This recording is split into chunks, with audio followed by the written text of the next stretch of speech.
Hey church, I am coming to you on this Saturday evening because once again, I am just absolutely enamored with the scriptures that we are reading as part of the greatest story. If you were with us last week, you know that Ian preached on Jacob's story and his part in God's covenant with his people. And as I've been continuing to just read the scriptures that we covered last Sunday and read some of what we didn't have time to cover, there's a particular verse in Genesis that is just really standing out to me. And I just wanted to invite you tonight to consider what it may mean in your life too, and what it might mean for the life of our church. So this is going to be another little mini episode in our series about Jacob and Esau. And so if you know the story, you know that Jacob and Esau were brothers. And from the start, Jacob was a liar and a deceiver and a manipulator. And early on, he mistreated his brother Esau. He took his birthright from him. Later, he stole his brother's identity so that he could steal their father's blessing, what was meant for Esau. Jacob stole it. He just did some really awful things to Esau. Took much of what was very valuable to Esau from him. And then he spent the next 20 years living in the consequences of that. He lived in fear. He lived in shame and guilt. He lived just in the sting of his sin. And so for years and years, he was terrified to be reunited with his brother because he had no idea what he might meet if he saw his brother again. He was terrified that if he finally came face to face with Esau after all he had done, that he would be met with revenge. But what's incredible about Jacob and Esau's story is we just see grace taking hold of both of them and shaping their entire lives. What is so incredible is that some 20 years after Jacob had done all these horrible things to his brother, they finally meet again. Jacob comes back home to Esau and he's so scared of how he will be greeted. And it says in Genesis 33:4, but Esau ran to meet Jacob and embraced him. He threw his arms around his neck and kissed him, and they wept.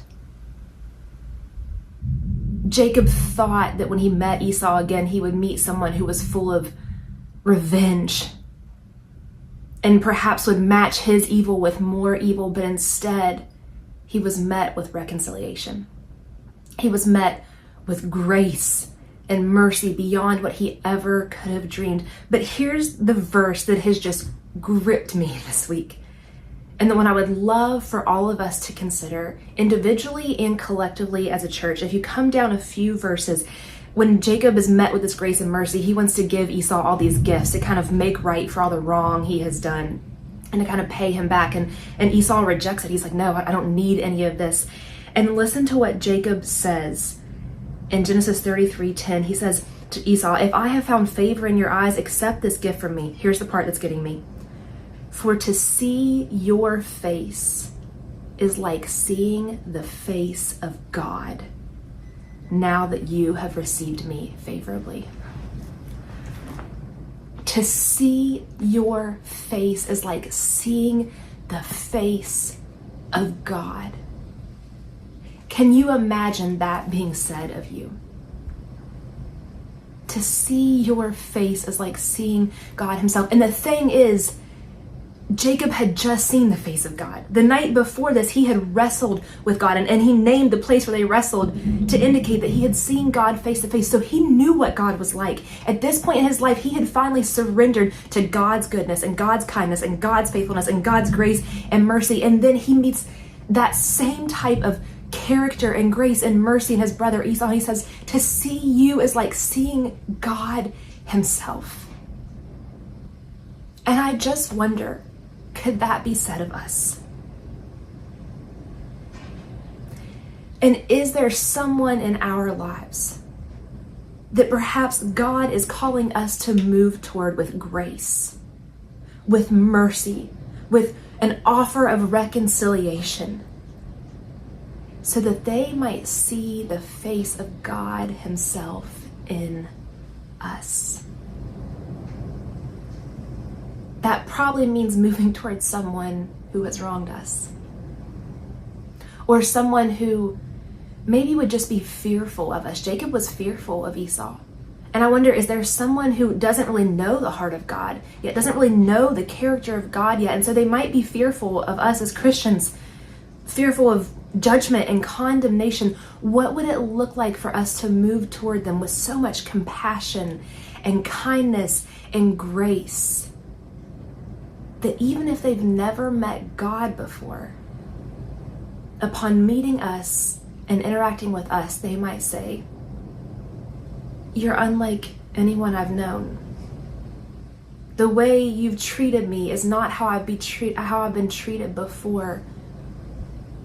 Maybe I'm not only meeting you a person, maybe you are helping me to encounter God."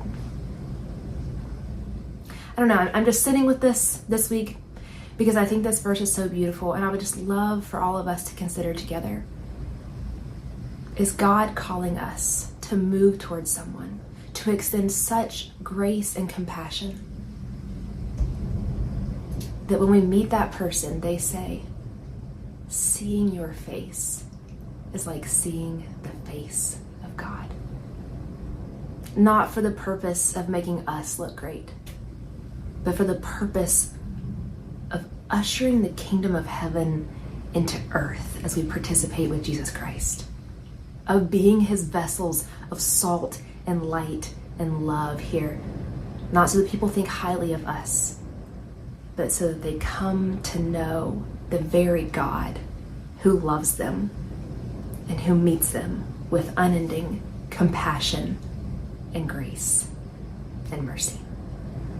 What would it look like, church, for people to meet us and say, "To see your face is like seeing the face of God"?